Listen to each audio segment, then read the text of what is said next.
125 घंटे से ज़्यादा का वक्त गुजर गया। 5 दिन के बाद में छठे दिन की रात फिर से गहराने लगी है। शाम को परिंदे अपने घर लौट जाते हैं, माता पिता अपने बच्चों के पास लौट जाते हैं, लेकिन मासूम चेतना और उसकी माँ और उसके पिता का मिलन कब होगा, इसका इंतज़ार लाखों लोग कर रहे हैं।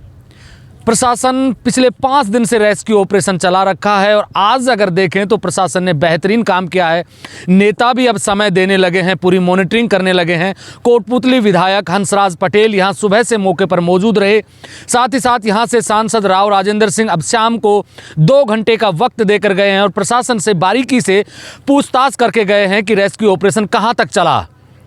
लेकिन अहम सवाल यही है, फिर से मैं पूछ लेता हूं कि अगर यही प्रशासन, यही नेता अगर समय पर आकर बच्ची का जो रेस्क्यू ऑपरेशन के लिए जो टीम और जो मशीनें 2 दिन बाद मंगवाई गई थी, अगर वो पहले मंगवा ली जाती तो मासूम चेतना और उसकी मां का मिलन अब से पहले हो गया होता, दोनों खुशहाल होते। लेकिन जैसे जैसे समय गुजर रहा है सबकी धड़कनें तेज होती जा रही है और प्रशासन पर भी लगातार दबाव बढ़ता जा रहा है कि आखिर ये रेस्क्यू ऑपरेशन कब तक चलेगा। सवाल फिर से वही है कि क्या मासूम चेतना को बचाने के लिए बेहतरीन तकनीक, बेहतरीन मशीनें और अच्छी टीम काम कर रही है? अगर काम कर रही है तो फिर 125 घंटे से ज़्यादा का वक्त क्यों लग रहा है? क्योंकि ऐसा लग रहा है कि ये सबसे लंबा रेस्क्यू ऑपरेशन चल रहा है। राजस्थान के लिहाज से देखें तो इससे पहले जितने भी रेस्क्यू ऑपरेशन चले हैं उन सब का रिकॉर्ड तोड़ दिया है और रिकॉर्ड तोड़ने के साथ सरकार के चेहरे पर एक बदनुमा दाग लग रहा है। सरकार और सरकार की तरफ से जब चुनाव आते हैं तो हर क्षेत्र में प्रभारी मंत्री बनाए जाते हैं, प्रभारी विधायक बनाए जाते हैं। क्या पहले दिन से या पहले दिन के बाद दूसरे दिन से किसी मंत्री को यहाँ भेजा पूरी मॉनिटरिंग के लिए? क्योंकि ऐसा लग रहा था कि यहाँ जो अधिकारी, यहाँ जिला कलेक्टर जो थी वो 3 छुट्टी पर थी, 3 दिन बाद लौटी। यहाँ की जिम्मेदारी यहाँ के एसडीएम पर थी और हो सकता है कि उम्र कम है, अनुभव कम रहा हो, डिसीजन लेने में उन्होंने देरी कर दी हो। क्या उनकी जगह किसी अनुभवी आईएएस अधिकारी को, आईपीएस अधिकारी को या किसी बड़े नेता को जिसको अच्छा अनुभव रहा हो उनको प्रभारी के रूप में यहाँ भेजकर जो डिसीजन प्रशासन समय पर नहीं ले पाया, अगर वो लोग होते, ऐसे सक्षम अधिकारी यहाँ मौजूद होते, मैं ये नहीं कह रहा हूँ कि यहाँ जो मौजूदा अधिकारी हैं वो सक्षम नहीं हैं, लेकिन ज़रूर उनमें अनुभव की कमी रही होगी। इससे पहले जिनके पास लंबा अनुभव रहा हो उनको भेजकर इस रेस्क्यू ऑपरेशन को जल्दी ख़त्म किया जा सकता था, मासूम चेतना को बाहर निकाला जा सकता था। अब फिर वही बात कि लोग ये जानना चाह रहे हैं कि रेस्क्यू ऑपरेशन कहां तक पहुंचा।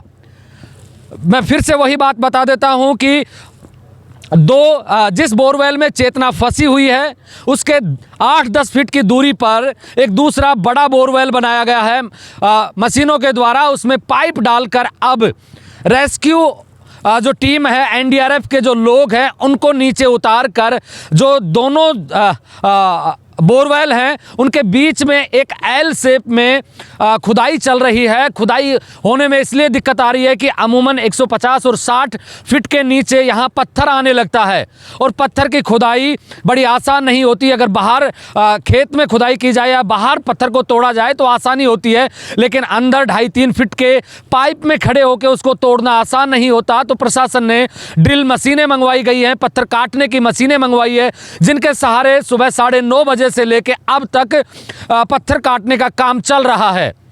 जैसे ही वो पत्थर कट जाएगा और दोनों बोरवेल के बीच की दूरी खत्म हो जाएगी, उसके बाद में चेतना को थोड़ा सा नीचे उतारा जाएगा, क्योंकि जिस बोरवेल में कटाई का काम चल रहा है, जिस बोरवेल में एनडीआरएफ की टीम के सदस्य काम कर रहे हैं, उस बोरवेल की गहराई ज़्यादा है।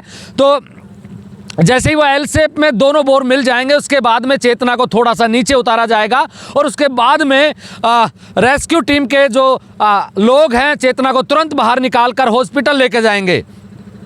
सुबह से प्रशासन जिस तरीके से अब एक्शन मोड में है, जिस तरीके की गंभीरता अब दिखा रहा है, अगर ये पहले दिन से दिखाई होती तो मुझे लगता है और मेरे साथ साथ सब लोगों को ऐसा लगता है कि प्रशासन ने देरी कर दी डिसीजन लेने में।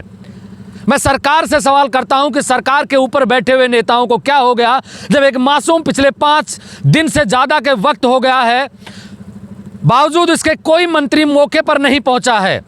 कल जब मैंने कहा कि नेता आते हैं, रील बनाते हैं, चले जाते हैं, तब तमाम नेताओं ने अपनी अपनी रीलें डिलीट तो कर दी, लेकिन मौके पर पहुंचने में अब भी देर कर दी। झुंझुनू से अब देखिए कि यहाँ पर झुंझुनू से चुनाव लड़े राजेंद्र गुड़ा पहुँच गए हैं, लेकिन आसपास की विधानसभाओं से लगते हुए विधायक, आप बात कर ले बानसूर की, आप बात कर ले बहरोड की, आप बात कर ले मुंडावर की, आप बात कर ले विराटनगर विधायक आए थे, वो भी वही बात है कि रील बनाने का जो सिलसिला है नेताओं का ख़त्म ही नहीं होता। क्या विराटनगर विधायक, क्योंकि मुख्यमंत्री के सबसे नज़दीकी विधायकों में से एक माने जाते हैं कुलदीप धनखड़, उनको आना चाहिए था। और यहाँ क्योंकि जब कोई बड़ा अधिकारी, बड़ा नेता यहाँ मौजूद होता है तो प्रशासन को डिसीजन लेने में दिक्कत नहीं आती, प्रशासन पर दबाव रहता है और लोगों में एक आस और उम्मीद बनी रहती है कि जल्दी ही बच्ची को बाहर निकाला जाएगा। लेकिन वो तमाम नेता जो जिले के आसपास हैं, सब इस सर्दी में रजाई में सो रहे हैं और एक मासूम, 3 साल की मासूम, मैं कह रहा हूँ कि पिछले 3 दिन से यहाँ मैं मौजूद हूँ, आंखें कई बार डबडबा जाती हैं, जबान साथ छोड़ देती है और धड़कने भी ऐसा है कि जब उस बच्ची के बारे में सोचते हैं तो ऐसे ख्यालात आते हैं कि डर सा लगने लगता है कि कहीं उस मासूम के साथ कोई अनहोनी हो गई तो उसकी जिम्मेदारी कौन लेगा। क्या प्रशासन की लेट लतीफ़ी इसकी जिम्मेदार रहेगी या फिर कोई और कारण रहेंगे। वही बात मैं फिर से पूछ लेता हूं कि क्या ये सबसे बेहतरीन मशीनें हैं, सबसे बेहतरीन टीम है, सबसे बेहतरीन तकनीक का इस्तेमाल किया जा रहा है। अगर किया जा रहा है तो फिर इतना समय क्यों लगा, और अगर ये सबसे बेहतरीन उपकरण नहीं है, सबसे बेहतरीन टीम नहीं है और सबसे बेहतरीन तकनीक का इस्तेमाल नहीं किया जा रहा, तो फिर कब किया जाएगा।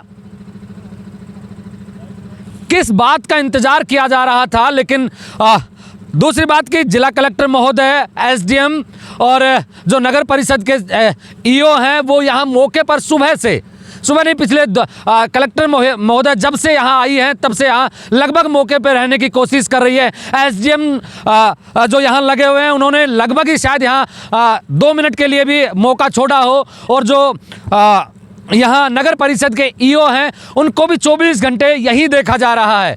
और जो एनडीआरएफ की टीम है, एसडीआरएफ की टीम है, वो लगभग लोग यहाँ हैं। लेकिन सवाल वही है कि जब तक कोई डिसीजन लेने वाला व्यक्ति यहाँ मौजूद नहीं रहेगा तब तक डिसीजन लेने में देरी रहेगी। अब तो हालांकि ये जो ऑपरेशन है अंतिम चरण में है, लेकिन मेरा सवाल है कि क्या ऐसी घटनाएं होनी चाहिए, और अगर ऐसी घटनाएं होती है तो क्या इतना समय लगना चाहिए। जब हमारे पास में देश की सबसे बेहतरीन एनडीआरएफ टीम है जो रेस्क्यू के लिए जानी जाती है, वो उसको अगर इतना समय लग रहा है तो हम तकनीक 21वीं सदी में तकनीक के मामले में कहाँ स्टैंड ले रहे हैं। दुआ कर रहे हैं कि मासूम चेतना जल्दी ही उस बोरवेल से बाहर आएगी। हम सब की दुआएं हैं, यहाँ बैठे हुए प्रशासन की दुआएं हैं, सबकी उम्मीदें हैं कि वो सकुशल वापस लौटेंगी और जितने भी लोग यहाँ काम कर रहे हैं उनके चेहरे पर एक मुस्कान आएगी जब वो लौट के आएगी। ये नहीं कहा जा सकता कि कब आएगी, लेकिन उम्मीद करते हैं कि जल्दी वो हम सब के बीच में होंगी। आप मेरे साथ देख रहे हैं ब्लैक एंड व्हाइट सच। मैं महेंद्र यादव, जय हिंद, जय भारत।